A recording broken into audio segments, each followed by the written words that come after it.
Call of Duty is without a doubt the most successful first-person shooter to ever hit the markets. But over the past few years, the sales have dropped. This graph represents that pretty well. After MW3, sales have done nothing but decline.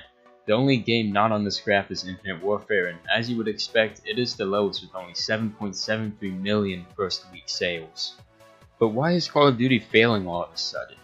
You can't just say the quick and easy answer and say because they added exosuits to the game, but it started dropping before that.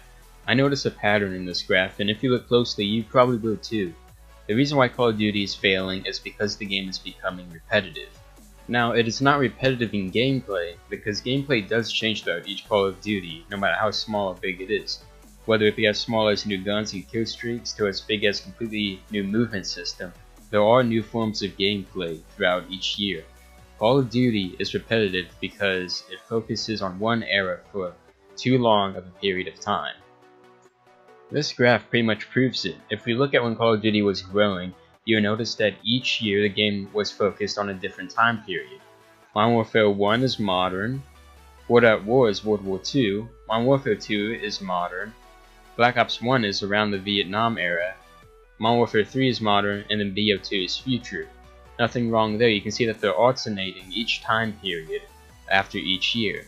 But this is when it changes and everything starts to go downhill. Again, Black Ops 2 is future, but then Ghost is future, Advanced Warfare is future, Black Ops 3 is future, and Infinite Warfare is future. I'm sure you are catching on at what I'm getting at here. Call of Duty stayed in the future for too long, and it really did hurt them. People don't hate Infinite Warfare because it is a bad game, because if you look at Infinite Warfare and Black Ops 3, they're pretty much the exact same thing. I would even go as far to say that Infinite Warfare is better because of all the features it has that BO3 doesn't. People hate Infinite Warfare, including myself, because it's just another future game with exo-thrusts, and people are just simply tired of that. Luckily, there is a glimmer of light shining in the horizon for Call of Duty. Without a doubt, they are going in the right direction with Call of Duty World War II, and I can guarantee we will see a significant sales spike when the game releases. There's no doubt that people are excited for the upcoming World War II Call of Duty game. It is refreshing, we are finally getting rid of the exosuit. It is also bringing a lot of nostalgia back and bringing back very old players that used to play and enjoy the old Call of Duty games that were based around World War II. But there is another question that I think needs answering, and that is what era should future Call of Duty games be set in? We don't want them to make the same mistake and do the same era over and over again. I believe there needs to be a pattern in the years to come where they change the era by each developer. The problem is that if they stay in one era for too long, people get burnt out. Just look at Infinite Warfare as an example. Infinite Warfare is not really a bad game, and it's pretty much exactly like Black Ops 3. The reason people hate it is because thruster jumps in the future in general have become repetitive over the last 4 to 5 years. In fact, I believe if Infinite Warfare didn't hold the Call of Duty title and was made by a different developer, it would be a successful game.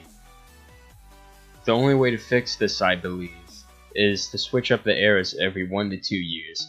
I made sort of a calendar of what I think the time period should be over the next few years with Call of Duty. Obviously, we have a World War II game coming out this year by Sledgehammer Games. Again, I expect that game to be extremely successful. Next year in 2018, I think it would be best to release a Vietnam-style game. Treyarch can still call it Black Ops 4 as well. There's really not anything stopping them from doing that. They have also already proven that they can make a good Vietnam game by including a little bit of Vietnam in Black Ops 1. Vietnam also has a good balance between modern and World War II warfare that I think the player base would really enjoy. Next in 2019, I 100% believe it is in Infinity Ward's best interests to make a modern shooter. This would give them the best chance to redeem themselves. After 2 failed years in a row, they really can't afford another fuck-up. After all, MW3 is the best-selling Call of Duty of all time, with almost 30 million first-week sales. I definitely think they should make Modern Warfare 4 as well. Remember that Captain Price is still alive. He never actually died, and the story could pick up with him. Frost is also still alive. Although he's not necessarily a main character, they could include him in the story as well.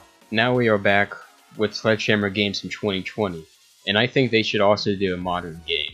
They helped in the development of Modern Warfare 3, so I definitely believe they can make a good modern game themselves.